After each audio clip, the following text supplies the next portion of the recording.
எல்லாருக்கும் வணக்கம். இது உங்கள் study with Darshan YouTube channel. நம்ம வீடியோவில் ஜூலை 22ஆம் தேதிக்கான கரண்ட் அஃபேர்ஸ் பார்க்க போகிறோம். டுடே கரண்ட் அஃபேர்ஸ் பார்க்கறதுக்கு முன்னாடி எஸ்டர்டே கரண்ட் அஃபேர்ஸ் வந்து ரிவிஷன் பார்த்துட்டு ஸ்டார்ட் பண்ணலாம். 21 July current affairs. First question, தேசிய பாடலான வந்தே மாதரம் பாடலை அவமதிப்பது தண்டனைக்குரிய குற்றமாக்க மாநிலங்களவையில் தாக்கல் செய்யப்பட உள்ள மசோதா எது? ஆன்சர் வந்து தேசிய கௌரவ அவமதிப்பு திருத்த மசோதா. 1971 சட்டத்துல திருத்தம் மேற்கொள்ளும் வகையில் இந்த மசோதாவானது இன்ட்ரோடியூஸ் பண்ணியிருக்காங்க. நெக்ஸ்ட், தேசிய கலாச்சார வரைபட திட்டம் எந்த ஆண்டு தொடங்கப்பட்டது? ஆன்சர் 2017ஆம் ஆண்டு லான்ச் பண்ணியிருப்பாங்க. உலக அளவில் பருத்தி சாகுபடி பரப்பளவில் இந்தியா எத்தனையாவது இடத்தில் உள்ளது? ஆன்சர் ஃபர்ஸ்ட் பிளேஸ்ல இருக்கு. ஸ்மைல் திட்டம் எந்த ஆண்டு தொடங்கப்பட்டது? ஆன்சர் 2022ஆம் ஆண்டு லான்ச் பண்ணியிருப்பாங்க. பிட்ச் பிளாக் 2026 பன்னாட்டு விமானப்படை பயிற்சி எங்கு நடைபெற்றது? Answer Australia. டிஜிட்டல் முறையில் உள்ளூர் பாஸ் பெற அறிமுகப்படுத்தப்பட்ட கைபேசி செயலி எது? ஆன்சர் ராஜ்மார்க் யாத்ரா செயலி. இந்தியாவில் அங்கீகரிக்கப்பட்ட முதல் டெங்கு தடுப்பூசி எது? ஆன்சர் கியூடெங்கா அல்லது TAK-003 அப்படின்னு சொல்லுவாங்க. எந்த மாநிலத்தில் கர்ப்பிணிகள், குழந்தை பெற்றெடுத்த இளம் தாய்மார்கள், சிசுக்கள் ஆகியோருக்கு இலவச போக்குவரத்து சேவை வழங்க 500 தாய் சேவை வாகனங்கள் அறிமுகப்படுத்தப்பட உள்ளது? ஆன்சர் ஆந்திர பிரதேச மாநிலம். கீழ்கண்ட கூற்றுடன் தொடர்புடையதை தேர்வு செய்க. பசுமை இல்ல வாயுக்களில் மிகவும் சக்தி வாய்ந்த ஒன்று. வெப்பத்தை வளிமண்டலத்தில் வைக்கும் திறன் பல மடங்கு அதிகம். எளிதில் தீப்பற்றக்கூடிய வாயு. ஆன்சர் வந்து மீத்தேன். ஃபிஃபா உலகக்கோப்பை கால்பந்து போட்டியில் ஸ்பெயின் டேஷ் பதக்கம் வென்றுள்ளது? ஆன்சர் கோல்டு மெடல், அதாவது சாம்பியன் கோப்பையை இந்த ஸ்பெயின் அணி தான் வின் பண்ணிருக்கு. ஸோ இப்போ டுடே கரண்ட் அஃபேர்ஸ் ஜூலை 22 பார்க்கலாம். அதுக்கு முன்னாடி திருக்குறள் ஈகை அதிகாரத்திலிருந்து நம்ம பார்க்க போறோம். கவனிங்க. பாத்தூன் மறியவனை பசி என்னும் தீப்பினி தீண்டல் அரிது. இப்போ பாத்தூன் அப்படின்னு சொல்றோம் இல்லையா, தான் சாப்பிடக்கூடிய அந்த உணவை வந்து பகிர்ந்தளித்து இன்னொருத்தவங்களுக்கு பகிர்ந்தளித்து வருவதை ஒரு வழக்கமாக கொண்டிருக்கக்கூடிய நபரா இருக்காங்க அப்படின்னா அவருடைய வாழ்க்கையில பசி அப்படிங்கிற ஒரு தீப்பினி, தீராத நோய், அதாவது தீப்பினி சொல்லுவோம். அந்த தீப்பினி அப்படிங்கிறது தீண்டல் அரிது. அவங்கள தீண்டுவது அப்படிங்கிறது அரிதான ஒண்ணு, அவங்கள தீண்டாது. ஸோ பார்த்தோம்னா என்ன, தன்னுடைய சாப்பாடை பிறருக்கு பகிர்ந்தளிக்கிறது தான் பார்த்தோம். மறியவனை அப்படின்னா அதை பழக்கமாக கொண்டவனை, அதை வழக்கமாக கொண்டவனை, இந்த மாதிரி மற்றவங்களுக்கு சாப்பாடை பகிர்ந்தளிச்சுட்டு வரதை வழக்கமாக கொண்டு இருக்கக்கூடிய ஒரு நபரா இருக்காங்க அப்படின்னா அவங்களுக்கு பசி அப்படிங்கிற அந்த தீராத நோய், தீப்பினி அப்படிங்கிறது தீண்டல் அரிது. அவார்ட்ஸ். தமிழகத்தில் முதன்முறையாக ISO தரச்சான்று பெற்ற அரசு தொடக்கப்பள்ளி எது? ஆன்சர் கொண்டப்ப நாயக்கன்பட்டி அரசு ஊராட்சி ஒன்றிய தொடக்கப்பள்ளி. கொண்டப்ப நாயக்கன்பட்டி கவர்மெண்ட் ஸ்கூல் தொடக்கப்பள்ளி தான் வந்து இந்த ISO தரச்சான்று பெற்ற தமிழகத்துடைய முதல் தொடக்கப்பள்ளி. ஸோ இங்கே பார்த்தீங்கன்னா கிளீன் வாட்டர் ஃபெசிலிட்டி இருக்கு, அதே மாதிரி டாய்லெட் இருக்கு, CCTV செக்யூரிட்டி ப்ரொவைட் பண்றாங்க, டிஜிட்டல் லைப்ரரி, டிஜிட்டல் நூலகம் அப்படிங்கிறது ப்ரொவைட் பண்றாங்க. ஸோ அதன்படி இப்போ தமிழகத்தில் உள்ள இந்த கொண்டப்பன் நாயக்கன்பட்டி அரசு தொடக்கப்பள்ளிக்கு பார்த்தீங்கன்னா ISO தரச்சான்று தமிழகத்திலே ஃபர்ஸ்ட் டைம் வந்து கிடைச்சிருக்கு. ஒரு தொடக்கப்பள்ளிக்கு ISO தரச்சான்று கிடைக்கிறது ஃபர்ஸ்ட் டைம். சேலம் மாவட்டத்தில் இருக்கு இந்த பள்ளி. அடுத்து தமிழ்நாடு கரண்ட் அஃபேர்ஸ். ஸ்டீம் கல்வி முறை என்பது கீழ்கண்ட எதனை உள்ளடக்கியது? ஸோ ஆன்சர் வந்து அனைத்தும். கலை, அறிவியல், தொழில்நுட்பம், பொறியியல், கணிதம், அதாவது சயின்ஸ், டெக்கு, அப்புறம் இன்ஜினியரிங், ஆர்ட்ஸ், மேத்தமெட்டிக்ஸ். அந்த நான் 5 விஷயம் ஏற்கனவே நம்ம ஸ்டெம் எஜுகேஷன் சொல்லி பார்த்துருப்போம். சயின்ஸு, டெக்கு, இன்ஜினியரிங், நெக்ஸ்ட் வந்து மேத்தமெட்டிக்ஸ்ன்னு சொல்லிட்டு இதில் ஆர்ட்ஸே இன்க்ளூட் பண்ணால் அதுதான் ஸ்டீம் எஜுகேஷன். ஸ்டெம்லேருந்து இப்போ ஸ்டீமுக்கு மாறுறதா சொல்லியிருக்காங்க. ஸ்டெம்லேருந்து ஸ்டீமுக்கு மாறுறதா யாரு? தமிழக பள்ளிக்கல்வித்துறை அமைச்சர் ராஜ்மோகன் அவர்கள் தான் தெரிவிச்சிருக்காங்க. இப்போ நம்ம ஸ்கூல்ஸில் வந்து இப்போ ஸ்டீம்லேருந்து ஸ்டெம்முக்கு நம்ம மாறுறோம் அப்படிங்கிற மாதிரி பேசியிருப்பாங்க. ஏன் வந்து ஆர்ட்ஸை இன்க்ளூட் பண்ணுறாங்க அப்படின்னா ஆர்ட்ஸ் மூலமாக கற்பனை, வடிவமைப்பு திறன், அந்த படைப்பாற்றலை இன்க்ரீஸ் பண்ண முடியும் இல்லையா, அதுக்காக. Next appointments.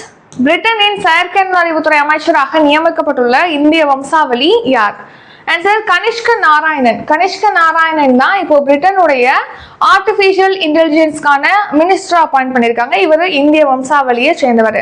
ரீசெண்டாக தான் பிரிட்டன்ல வந்து புதிய பிரதமராக ஆண்டி பன்ஹாம் வந்து அப்பாயிண்ட் பண்ணாங்கன்னு சொல்லி பார்த்திருப்போம், தேர்வு செஞ்சிருக்காங்கன்னு சொல்லி. ஸோ இப்போ அவர் தலைமையிலான அமைச்சரவையில் பார்த்தீங்கன்னா இந்திய வம்சாவளியை சேர்ந்த 2 பேர் இடம்பெற்றிருக்காங்க. ஒருத்தர் வந்து கனிஷ்கர் நாராயணன், இன்னொருத்தவங்க வந்து லிசா நந்தி. இதுல வந்து கனிஷ்கர் நாராயணன் பார்த்தீங்கன்னா செயற்கை நுழைவுத்துறை அமைச்சராகவும், லிசா நந்தி வந்து கலாச்சார, ஊடகம், விளையாட்டு மற்றும் டிஜிட்டல் சேவைகளுக்கான அமைச்சராகவும் அப்பாயிண்ட் பண்ணியிருக்காங்க. கனிஷ்க நாராயணன், லிசா நந்தி 2 பேர் இந்திய வம்சாவளியை சேர்ந்தவங்க பிரிட்டன் நாடாளுமன்றத்தில் இடம்பெற்றிருக்காங்க.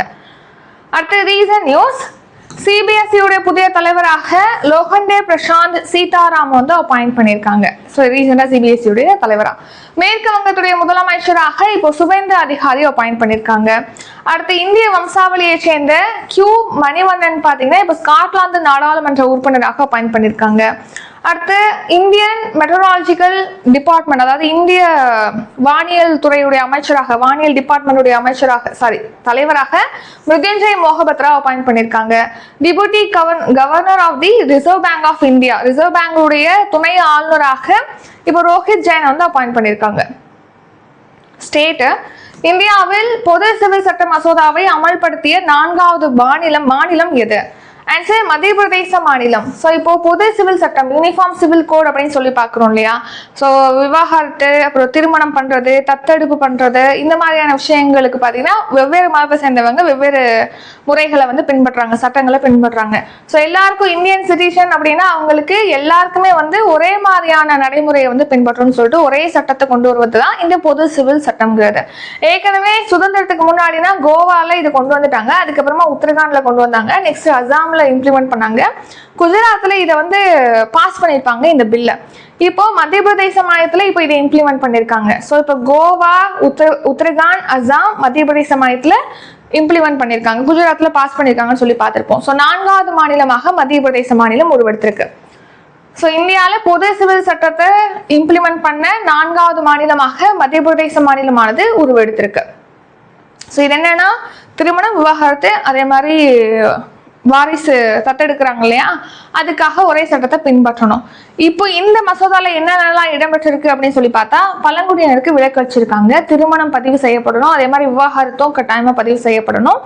நெக்ஸ்ட் இப்போ பலதார திருமணம் பண்றாங்க, பலதார மனம் புரியறவங்களுக்கு தடை விதிச்சிருக்காங்க. அடுத்து நேஷனல் கரண்ட் அஃபேர்ஸ். இந்தியாவில் புதுப்பிக்கத்தக்க எரிசக்தி உற்பத்தி திறன் எத்தனை ஜிகாவாட்டாக அதிகரித்துள்ளது? ஆன்சர் 288.58 ஜிகாவாட்டா அதிகரிச்சிருக்கு. ஸோ இப்போ நம்ம புதுப்பிக்கத்தக்க ஆற்றல் அப்படின்னு சொல்லி பார்த்தோம்னா சூரிய ஆற்றல், காற்றாற்றல், நீராற்றல் மூலமா மின்சாரம் உற்பத்தி செய்யறதா ரினியூபிள் எனர்ஜி சோர்ஸ் அப்படின்னு சொல்லி பார்க்குறோம், எனர்ஜின்னு சொல்லிட்டு. அப்போ இந்த எனர்ஜி ஜென்ரேஷன் அப்படிங்கிறது ரினியூபிள் எனர்ஜி மூலமா நம்ம எவ்வளவு பண்றோம் அப்படின்னா 288.58 ஜிகாவாட். அதுல நம்ம புதைப்படிவமற்ற எரிபொருள் மூலமாக மின்சாரம் உற்பத்தி செய்யறது அப்படின்னு சொல்லி பார்த்தோம்னா அதுல ரினியூபிள் எனர்ஜியும் வரும், அணு உலைகள்ல மின்சாரம் உற்பத்தி செய்யறோம் இல்லையா, அதுவும் வரும். அப்போ அணு உலைகள் மூலமாக நம்ம மின்சாரம் உற்பத்தி செய்யறது 8 ஜிகாவாட், 8.7 ஜிகாவாட் உற்பத்தி செய்யறோம். இது ரெண்டையுமே இன்க்ளூட் பண்ணோம் அப்படின்னா மொத்தமா நம்ம வந்து புதைப்படிவமற்ற எரிபொருள் அல்லாத மின்சார உற்பத்திங்கிறது கிடைக்கும். அது எவ்வளவு அப்படின்னா 297.36 ஜிகாவாட். ஸோ புதுப்பிக்கத்தக்க எரிசக்தி உற்பத்தி திறன்கிறது 288.58 ஜிகாவாட். ஸோ இது 2014ஆம் ஆண்டுல இருந்ததை விட இப்போ இன்க்ரீஸ் ஆயிருக்கு. ஸோ மொத்தமாக புதைப்படிவமற்ற எரிபொருள் மூலமாக மின்சாரம் உற்பத்தி செய்கிறது 297.36 ஜிகாவாட். அதில் அணுமின் உற்பத்தியும் சேர்த்து தான் நம்ம அதை சொல்கிறோம். புதைப்படிவமற்ற அப்படின்னா என்னன்னா, இப்போ நம்ம நிலக்கரிலாம் வந்து புதைப்படிவ எரிபொருள் தானே, அந்த மாதிரி புதைப்படிவ எரிபொருள் அல்லாத மூலங்கள்லேருந்து மின்சாரம் உற்பத்தி செய்கிறது சொல்கிறோம். அதில் ஒவ்வொரு விஷயத்துக்கும் நம்ம பார்த்தோம்னா சூரிய மின் ஆற்றல் மூலமாக மின்சாரமானது 162.15 ஜிகாவாட் உற்பத்தி செய்கிறோம். காற்றாலை ஆற்றல் மூலமா 57.44 ஜிகாவாட். நெக்ஸ்ட் பயோமாஸ் மூலமா 11.75 ஜிகாவாட். நீர்மின் ஆற்றல் மூலமா ஹைட்ரோ பவர் மூலமா 57.24 ஜிகாவாட் மின்சாரம் உற்பத்தி செய்கிறோம். மொத்தமா புதைப்படிவ எரிபொருள் அல்லாத மின்திறன்கிறது 297.36 ஜிகாவாட். அணு ஆற்றல் மூலமா 8.78 ஜிகாவாட் உற்பத்தி செய்கிறோம். அடுத்து 2014 2026ஆம் ஆண்டு காலகட்டத்தில் எஃப்டிஐ அப்படிங்கிறது எவ்வளவுக்கு இன்க்ரீஸ் ஆயிருக்குன்னு பார்த்தோம்னா 45.72 பில்லியன் அமெரிக்க டாலரா இந்த ரினியூபிள் எனர்ஜி சம்பந்தமான விஷயங்கள்ல முதலீடு இன்க்ரீஸ் ஆயிருக்கு. ஃபாரின் டெவலப்மெண்ட் இன்வெஸ்ட்மெண்ட் இன்க்ரீஸ் ஆயிருக்கு. Foreign direct investment. அடுத்து வந்து எக்கனாமி. 2025-26 நிதியாண்டில் இந்தியாவின் கடன் ஜிடிபி விகிதம் டேஷ். ஆன்சர் 58.2%. இப்போ கடன் ஜிடிபின்னு சொல்றோம் இல்லையா, மொத்த ஜிடிபியில கடன் எவ்வளவு இருக்கு அதுதான் நம்ம வந்து கடன் ஜிடிபி ரேஷியோன்னு சொல்லி பாக்குறோம். இப்போ 58.8% இருக்கு. இதுக்கு முன்னாடி 58.5% இருந்துச்சு போன நிதியாண்டுல, அதாவது 2024-25 நிதியாண்டுல. அப்போ 0.3% வந்து குறைஞ்சிருக்கு இப்போ அந்த கடன் ஜிடிபி ரேஷியோங்கிறது. ஸோ எவ்வளவு இருந்திருக்கு போன நிதியாண்டு 2024-25 58.5% இருந்திருக்கு. இப்போ 58.3% இருக்கு. ஸோ கடன் ஜிடிபி விகிதம் அப்படின்னா நாட்டுடைய மொத்த கடனை அதோட ஜிடிபியோட ஒப்பிடக்கூடிய ஒரு அளவுகோல் தான் இந்த டெப்ட் ரேஷியோ டெப்ட் ஜிடிபி ரேஷியோ அப்படின்னு சொல்லி பாக்குறோம். மொத்த கடன் எவ்வளவு இருக்குன்னா இந்த வருஷம் மார்ச் மந்த் நிலவரப்படி 201.17 லட்சம் கோடியா இருக்கு. அதே மாதிரி நமக்கு பட்ஜெட்ல எவ்வளவு மூலதன செலவுக்காக ஒதுக்கீடு செஞ்சிருக்காங்கன்னா 17.15 லட்சம் கோடி. எவ்வளவு பற்றாக்குறை இருக்கு அப்படின்னா 16.96 லட்சம் கோடி பற்றாக்குறையானது இருக்கு. Next national. இணைய குற்றங்களை தடுக்க எத்தனை நகரங்களில் ஒருங்கிணைப்பு குழுக்கள் அமைக்கப்பட்டுள்ளது? ஆன்சர் 7 நகரங்கள். ஸோ இப்போ இந்த மாதிரி சைபர் கிரைம்ஸ் எல்லாம் நடக்குது இல்லையா, அதெல்லாம் தடுக்கணும் அப்படின்னு சொல்லிட்டு அதுக்கு ஒரு இணைய குழுக்கள் அப்படிங்கறத அமைச்சிருக்காங்க. அது 7 நகரங்கள்ல அமைச்சிருக்காங்க. ஸோ சைபர் கிரைம்ஸை தடுக்கணுங்கிறதுக்காகவும் சைபர் கிரைம்ஸ் சம்பந்தமான நடவடிக்கைகள் எடுக்கிறாங்களே ஸ்டேட்ஸ், அதை ஒருங்கிணைக்கணும் அப்படிங்கிறதுக்காகவும் 7 நகரங்கள்ல இந்த மாதிரி குழுக்கள் அமைச்சிருக்காங்க. ஸோ இப்போ அந்த 7 நகரங்கள் என்ன அப்படின்னு சொல்லி பார்க்கலாம். மேவாட், அப்புறம் ஜம்தாரா, அகமதாபாத், ஹைதராபாத், அப்புறம் சண்டிகர், விசாகப்பட்டினம், குவஹாத்தி. இந்த 7 சிட்டிஸ்ல தான் அந்த குழுக்கள் ஜேசிசிடி அப்படிங்கறத அமைச்சிருக்காங்க. ஜேசிசிடி அப்படின்னா ஜாயிண்ட் சைபர் கோஆர்டினேஷன் டீம்ஸ், அதுதான் ஷார்ட்டா நம்ம ஜேசிசிடி அப்படின்னு சொல்றோம். நெக்ஸ்ட் இந்த மாதிரி இணைய குற்றங்கள் சம்பந்தமான விஷயங்கள்லாம் நடக்குது இல்லையா, அதோட தரவுகளை சேகரிக்கிறது, பகுப்பாய்வுகள் செய்யறது, மேலாண்மை பண்றது, இதுக்காக சமன்வயா அப்படிங்கிற ஒரு தளமும் இருக்கு. சமன்வயாங்கிற ஒரு தளம். ஸோ நெக்ஸ்ட் இதே மாதிரி சைட்ரைன் அப்படிங்கிற ஒரு தளமும் இருக்கு. இதுல என்னன்னா அதிகாரிகளுக்கு வந்து இணைய குற்றங்களுக்கு எதிராக என்ன மாதிரி நடவடிக்கைகளை நீங்க பண்ணலாம் அப்படின்னு சொல்லிட்டு அதுல ட்ரைனிங் கொடுக்குறாங்க. அந்த ட்ரைனிங்கான சர்டிபிகேட்டும் கொடுக்குறாங்க இந்த சைட்ரைன் அப்படிங்கிற தளத்துல. அடுத்து இணையம் சம்பந்தமான குற்றங்கள் நடக்குது இல்லையா, அதை அங்கே புகார் செய்யலாம் அப்படின்னா தேசிய இணைய குற்ற புகார் தளத்துல நம்ம பதிவு செய்யலாம்.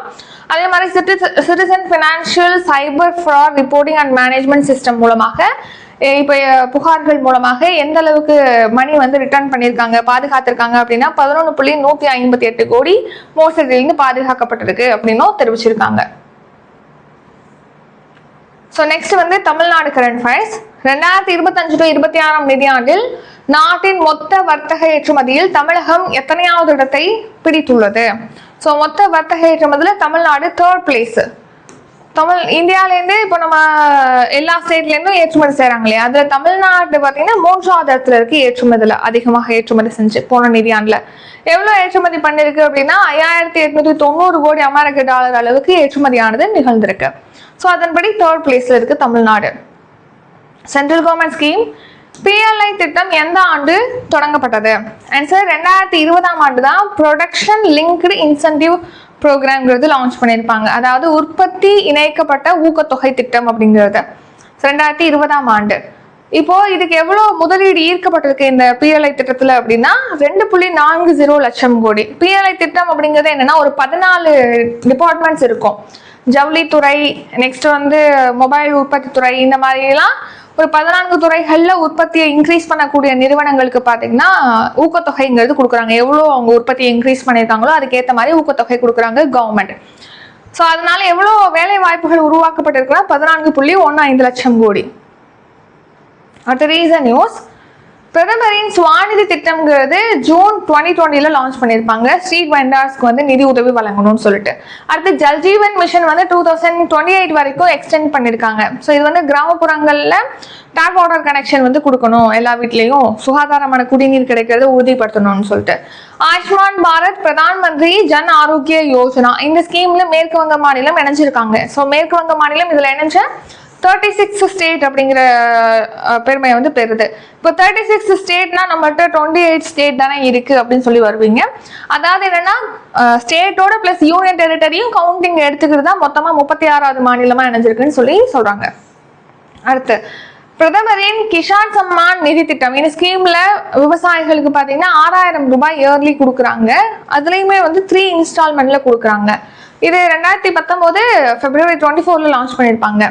உடான் திட்டம் 2016ஆம் ஆண்டு விமான சேவைகளை பிராந்திய அளவுல வழங்கணும் அப்படின்னு சொல்லியும் குறைவான கட்டணத்துல கொடுக்கணுங்கிறதுக்காகவும். பிரதான் மந்திரி ஜன்தன் யோஜனா இது 2014 லான்ச் பண்ணிருப்பாங்க. எல்லாருக்குமே வந்து வங்கி கணக்குகள் வந்து 0 பேலன்ஸ்ல ஓபன் பண்ணலாம் அப்படின்னு சொல்லிட்டு. அடுத்த பிரதமரின் இலவச உணவு தானிய திட்டம், அதாவது இந்த பிரதமரின் கரீப் கல்யாண் அன்ன யோஜனா அப்படின்னு சொல்லுவோம். இந்த ஸ்கீம்ல இலவச உணவு தானியங்கள் அப்படிங்கிறது கொடுக்குறாங்க. இண்டெக்ஸன் ரிப்போர்ட் 2026ஆம் ஆண்டுக்கான உலகின் மிகவும் அமைதியான நாடுகள் பட்டியலில் இந்தியா எத்தனையாவது இடத்தை பிடித்துள்ளது? 127வது இடம். நம்ம இதை ஏற்கனவே பார்த்திருப்போம். எகெயின் நியூஸ்ல வந்ததுனால எகெயின் பார்க்கிறோம். 127வது இடம். ஃபர்ஸ்ட் பிளேஸ்ல ஐஸ்லாந்து இருக்கு, தொடர்ந்து 19வது ஆண்டாக. நியூசிலாந்து செகண்ட், அதே மாதிரி சுவிட்சர்லாந்து தேர்டு, இந்தியா வந்து 127வது இடத்துல இருக்கு. யார் ரிலீஸ் பண்ணிருக்கா அப்படின்னா அமைதி பொருளாதார மற்றும் அமைதிக்கான நிறுவனம் Institute for Economics and Peace நிறுவனத்தினால தான் இதை ரிலீஸ் பண்ணிருக்காங்க. அடுத்த ரீசன் நியூஸ் 2025ஆம் ஆண்டுக்கான உலகின் 2வது பெரிய சூரிய சக்தி வளர்ச்சி சந்தையாக இந்தியா உருவெடுத்திருக்கு. சிப்ரி இண்டெக்ஸ்ல சிப்ரியோடைய ரிப்போர்ட்ல அணு ஆயுதங்கள் அதிகமாக கொண்ட நாடுகள் வரிசையில ரஷ்யா இருக்கு ஃபர்ஸ்ட் பிளேஸ்ல. சோலார் மின்சார உற்பத்தியில 4th பிளேஸ்ல இந்தியா இருக்கு. அடுத்து இந்தியா தமிழ்நாடு 4th பிளேஸ். உலக அமைதி குறியீட்டுல 127 இப்பதான் பார்த்தோம். அடுத்து எஃகு உற்பத்தியில 2வது இடம். QS உடைய உலக எதிர்கால திறன் குறியீட்டுல இந்தியா வந்து 13வது இடம். மீன்கள் உற்பத்தி செய்யறதுல 2வது பிளேஸ்ல இருக்கு இந்தியா. அடுத்து ஃபைனலா டுடே கரண்ட் அஃபேர்ஸ் ரிவிஷன் பார்க்கலாம். அதுக்கு முன்னாடி நம்ம சேனல்ல வந்து குரூப் 4 அண்ட் குரூப் 2க்காக கிளாஸஸ் வந்து ஸ்டார்ட் பண்றோம். எக்கனாமிக் கிளாஸஸ் வந்து ஸ்டார்ட் ஆகுது, பிளஸ் மேக்ஸ் கிளாஸஸ் ஸ்டார்ட் ஆகுது. இதை பற்றி டீட்டெயிலாக டிஸ்கிரிப்ஷனில் கொடுக்குறோம், செக் பண்ணி பார்த்துக்கோங்க. டெஸ்ட் பேட்சை பொறுத்த வரைக்கும் Tamil new book and old புக்காக August 1 வந்து பேட்ச் ஸ்டார்ட் ஆகுது. மேக்ஸ் டெஸ்ட் பேட்ச் ஸ்டார்ட் ஆகுது. இதெல்லாம் டிஸ்கிரிப்ஷனில் கொடுத்துருக்கோம், செக் பண்ணி பார்த்துக்கோங்க. இப்போ நம்ம ரிவிஷன் பார்க்கலாம். ஃபர்ஸ்ட் கொஸ்டின், தமிழகத்தில் முதல் முறையாக ISO தரச்சான்று பெற்ற அரசு தொடக்கப்பள்ளி எது? ஆன்சர் கொண்டப்ப நாயக்கன்பட்டி அரசு ஊராட்சி தொடக்கப்பள்ளி. ஸ்டீம் கல்வி முறை என்பது கீழ்கண்ட எதனை உள்ளடக்கியது? ஆன்சர் அனைத்துமே. கலை, அறிவியல், தொழில்நுட்பம், பொறியியல் பிளஸ் கணிதம். பிரிட்டனின் செயற்கை நுழைவுத்துறை அமைச்சராக நியமிக்கப்பட்டுள்ள இந்திய வம்சாவளி யார்? ஆன்சர் கனிஷ்க நாராயணன். இந்தியாவில் பொது சிவில் சட்ட மசோதாவை அமல்படுத்திய 4வது மாநிலம் எது? ஆன்சர் மத்திய பிரதேச மாநிலம். இந்தியாவில் புதுப்பிக்கத்தக்க எரிசக்தி உற்பத்தி திறன் எத்தனை ஜிகாவாட்டாக அதிகரித்துள்ளது? 288.58 ஜிகாவாட்டாக. 2025-26ஆம் நிதியாண்டில் இந்தியாவின் கடன் GDP விகிதம் டேஷ். ஆன்சர் 58.2% இருக்கு. இணைய குற்றங்களை தடுக்க எத்தனை நகரங்களில் ஒருங்கிணைப்பு குழுக்கள் அமைக்கப்பட்டுள்ளது? ஆன்சர் 7 நகரங்கள். 2025-26ஆம் நிதியாண்டில் நாட்டின் மொத்த வர்த்தக ஏற்றுமதியில் தமிழகம் எத்தனையாவது இடத்தை பிடித்துள்ளது? Answer 3rd place. PLI திட்டம் எந்த ஆண்டு தொடங்கப்பட்டது? ஆன்சர் 2020ஆம் ஆண்டு. 2026ஆம் ஆண்டுக்கான உலகின் மிகவும் அமைதியான நாடுகள் பட்டியலில் இந்தியா எத்தனையாவது இடத்தை பிடித்துள்ளது? ஆன்சர் 127வது இடத்தை பிடிச்சிருக்கு. இத்துடன் இன்றைக்கான கரண்ட் அஃபேர்ஸ் வீடியோ நிறைவடைகிறது. இந்த வீடியோ உங்களுக்கு பிடிச்சிருந்தா லைக் பண்ணுங்க, ஷேர் பண்ணுங்க. நம்ம சேனலை நீங்க இன்னும் சப்ஸ்கிரைப் பண்ணலன்னா மறக்காம சப்ஸ்கிரைப் பண்ணிக்கோங்க. நன்றி, வணக்கம்.